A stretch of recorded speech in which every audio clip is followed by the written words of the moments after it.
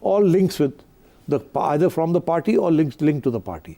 Anyone who's big in China is either from the Communist Party or the PLA, the Liberation Army, or the business is associated with them. See, it's that sort of system.